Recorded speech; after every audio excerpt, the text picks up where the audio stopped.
Alright guys, welcome back to another video on the channel. Here we have the Xbox Series S. Now this console's been out for almost 3 years now. Now if you haven't picked one up already, should you buy one? Let's find out. Now before we delve into the reasons why you should buy this console, let's just have a look at what this console has to offer compared to its bigger brother, the Series X. The Series S is a digital only console designed for 1080p gaming. Now this is great for people who aren't so bothered about the high graphics settings and just want to jump on a quick game 1 or 2 hours a week or a couple of hours a day. And for people like that, the Series S is perfect. Now it does only come with 512GB of storage, which is a bit of a shame. So this will leave you enough room to download maybe 3 or 4 games, and then you're going to have to either get external storage or delete some games, because the size of the games these days, you're going to struggle to get many games at all. Now I suppose the main appeal to this console is the affordability aspect of it. It is only £249, which is very well priced, and you cannot even think about building a PC or getting any other console that can kind of match this graphics for this price range. And therefore, if you're just looking to get into gaming or you're not too bothered about the best of the best, this is brilliant. And one of the reasons why this console is a lot cheaper is the fact you don't have the disc drive, so you will have to pay for all your games digitally, whether that is by getting them through Game Pass or buying them outright. You will have to do that through the Microsoft Store, opposed to be able to go into your local shop, buying the game, and then be able to sell it on afterwards. If you're like me and just play like FIFA, bit of Forza, Call of Duty, then you don't buy that many games, and therefore having a digital console is not that big of a deal. My PS5 back there, I don't know if you can see it, that's the digital version. I've never regretted it. Don't even think about buying a disc, and I'm so glad I've saved the £100 and just got the digital one, because it is exactly the same. And to be honest, with like the 3 games I play, I don't need to buy any games. I don't need to buy the disc for it.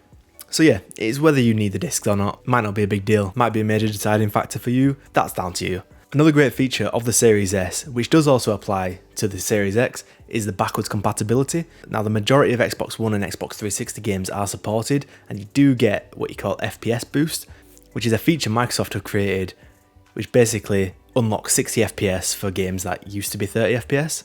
For example, right here we're playing The Division 1 on the Xbox Series S. Now it is running at 1080p, but it has been boosted to 60 FPS, which is miles better than playing on last gen consoles, and overall is a much nicer experience. Now backwards compatibility is a bit different between the Series S and the Series X.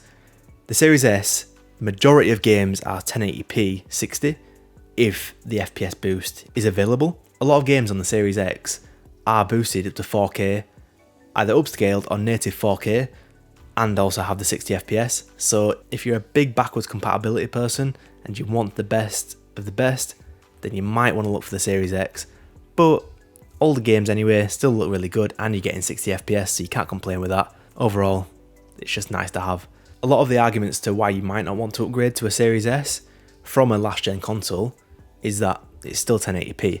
Now, that's true, but on last gen consoles you're very rarely getting 60 FPS, and the loading speeds are a lot slower as well. In some cases the Series S is faster than the Series X, but yeah, both consoles are incredibly fast loading games, fast travelling on Forza for example. Just have a look at some of these stats for the loading times compared to the Xbox One and the Series S and X.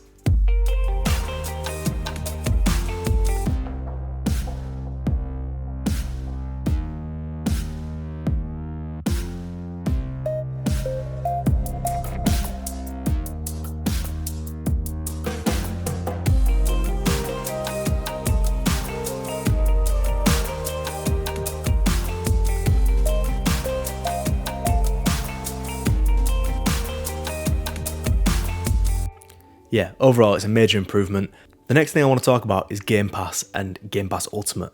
This is Microsoft's latest subscription service. If you haven't had an Xbox in a few years, you've probably heard of Xbox Live Gold. That is included in Xbox Game Pass Ultimate. You get hundreds and hundreds of games included in your monthly fee of £10.99 a month. And all Xbox exclusive games as well come out day one, release for free as part of your subscription. As well as that, you are getting Xbox Live Gold included, as well as EA Play. So overall it's a bargain of a deal. And if you want to try out loads of games, you can't beat this subscription service at all. Now the Series S is significantly less powerful than the bigger brother, the Series X. For example, Forza Horizon 5, you can play at 4K 60 FPS on the Series X, whereas if you want 60 FPS on the Series S, you will have to go down to 1080p with significantly lower graphics. But if you just want the core experience of playing these latest games, just go for the Series S. And a lot of games, for example, like FIFA, you can't really tell that much of a difference unless you are looking at them close side by side. And you still are getting support for 120 FPS in a lot of games, for example, Fortnite, Call of Duty. Although you will be running at significantly lower graphics, you still have the support for 120 FPS, which is pretty amazing. But yeah, overall, even though the Series S is quite controversial, a lot of people like it, you either love it or hate it. I personally think it's a great value console, and for a lot of people who just wanted a cheap console that they can just jump on, play with their friends, play some games every now and again, this is perfect. And with Game Pass as well, you're not limited on what games you can play. If you're not particularly bothered about the top end of graphics or want to play disc games, anything like that, then just go for the Series S. And it goes without saying, if you don't have a 4K TV, then don't waste your money on the Series X, because you're not really gaining much else other than the storage. But yeah, if you enjoyed the video, please leave a like and subscribe. Let me know what console you've got. I do have a PS5 now, but this was my main console for about a year, and I loved it. It's been great. But yeah, if you enjoyed the video, leave a like and subscribe, and I will see you later. Goodbye.